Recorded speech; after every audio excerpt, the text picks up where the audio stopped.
สินี้พันไทยกับบ่ห้านี้เอาเลยไว้เอาเลยหลังกุ้งหอยปูปลาในหัวกระไพ่นายไทยกับเปิดในหัวกระไพ่นายไทยกับเปิดแม่งแตกเป็นดอกออกเป็นคนละเลือดทั้งสองตั้งคู่กี้สูสีเทพทัตตาวัสินีหนีได้บ่เฮ้ยพ้นไทยเคยหนีกับเคยหนีได้กับหนีไปเจ้านี้เจ้าไปซิ่งอันดับที่หนึ่งคอยหนีมาได้คอยไปซิ่งอันดับที่สองเลือดทั้งสองได้เป๋นี่เบิ่งกันไปเงาพี่น้องนี่เบิ่งกันไปเงา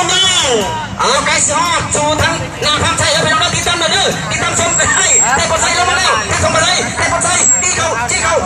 เทพชดาหนีอยู่หนีหนึ่งเทพชดาหนีระเบิดหนีไหน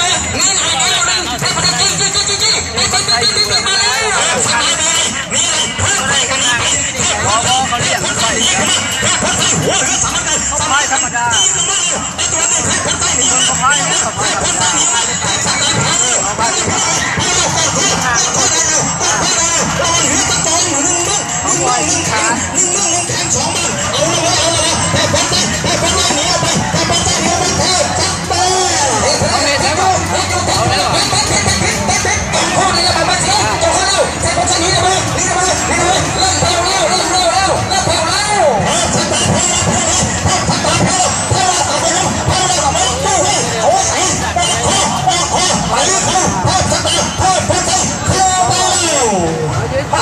ทันกันแล้ว